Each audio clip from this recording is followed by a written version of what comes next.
Según las estimaciones, al menos 480 millones de personas tienen al idioma español como su lengua nativa, más otros 90 millones de hablantes en el mundo, lo que la convierte en una de las 5 lenguas más importantes de la Tierra. Siendo el español el idioma oficial de este canal, el día de hoy hemos optado por contarles un poco del origen y su evolución a través de la historia.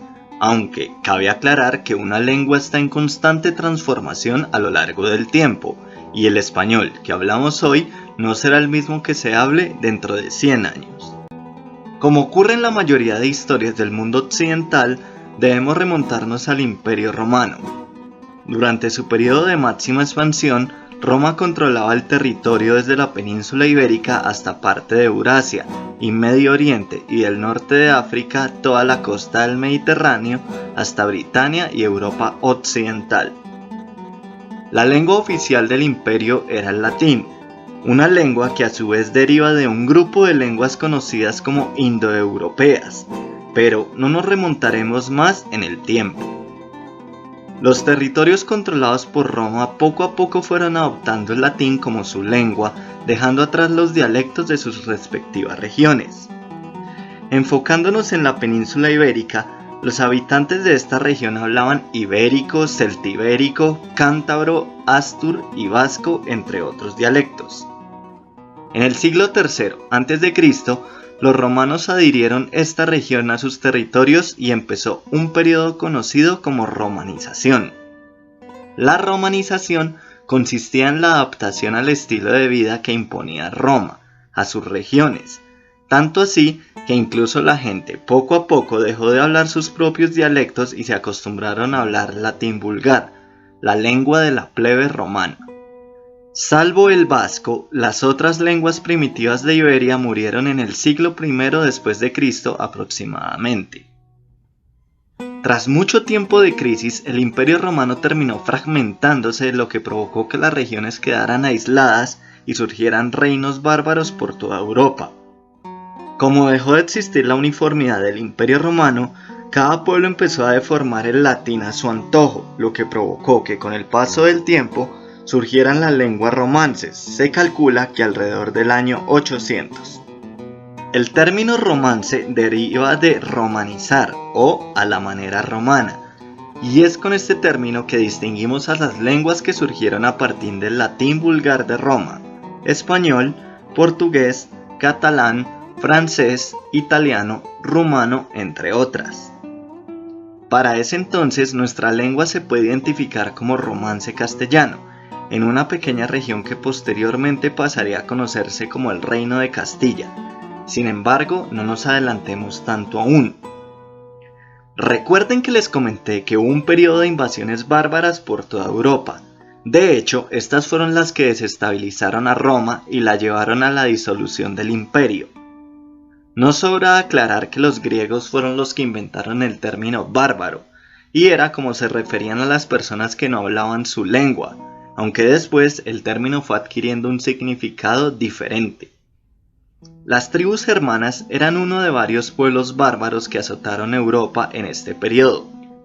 La península ibérica fue invadida por un grupo de estos conocido como los visigodos, que fueron expandiéndose hasta llegar a controlar todo el territorio en los siglos posteriores a la caída de Roma. Durante este periodo se recibió la influencia de palabras visigodas que fueron adheridas al latín que se hablaba en Iberia. Sin embargo, la península estaba a punto de ser conquistada por otra cultura muy diferente. Iniciando el siglo VIII, los visigodos fueron derrotados por los musulmanes que se expandieron desde Medio Oriente por todo el norte de África hasta cruzar por Gibraltar y adentrarse al territorio ibérico. Era tan débil el control de los visigodos que en tan solo 8 años los nuevos conquistadores se hicieron con el control de casi toda la península y rebautizaron el territorio como Al-Ándalus. Solo una pequeña región en el norte logró contener la invasión musulmana, pues fue en este lugar a donde huyeron los visigodos de mayor prestigio de ese entonces. Desde allí se plantó cara a la invasión musulmana los siglos posteriores, pero es importante aclarar que poco a poco se fueron consolidando condados y reinos independientes, los cuales son reconocidos en la historia como los reinos cristianos del norte. El árabe se convirtió en la lengua oficial de Al-Ándalus. Sin embargo, no por ello se extinguió la lengua romance que se había consolidado en la península, sino que ambas subsistieron en la región. Los reinos del norte que se resistieron a la conquista musulmana mantuvieron su lengua romance, así como el cristianismo, pero también debe mencionarse que dentro del territorio árabe surgió el pueblo mozárabe, es decir, todas aquellas personas que eran de descendencia hispana pero vivían en el territorio controlado por los musulmanes, y quienes desarrollaron el dialecto mozárabe, una lengua con matices tanto románticos como árabes. La inestabilidad de los gobiernos musulmanes en los siglos posteriores y la reconquista que poco a poco fueron alcanzando los reinos del norte hicieron que se impusiera nuevamente la lengua romance, solo que ahora con influencia árabe, mientras que el mozárabe se fue extinguiendo de Iberia. Cabe aclarar que en cada reino que se fue formando en Iberia surgió una lengua autónoma, el castellano en Castilla, el gallego en Galicia, el astur-leonés en Asturias y León, el navarro-aragonés de los reinos de Navarra y Aragón en el este, el portugués en Portugal, y en la región que hoy conocemos como Cataluña se formó el catalán. Aún así, hasta finales del siglo XV, los musulmanes tuvieron posesión de algún territorio en la península ibérica, de manera que se podrán imaginar la evolución que tuvo nuestra lengua al tener este choque cultural con el árabe, una lengua con la que no compartía ninguna similitud para ese momento y que estuvo presente casi 700 años en la península.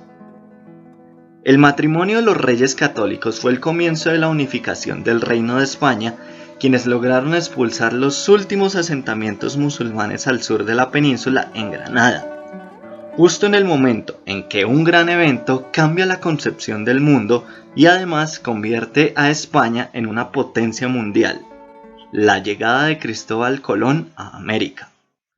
Siendo financiado por la reina Isabel en su búsqueda de una nueva ruta marítima hacia Asia, Colón encontró en su camino el continente americano, lo que le permitió tener la ventaja frente a los otros reinos europeos en la colonización de estas tierras.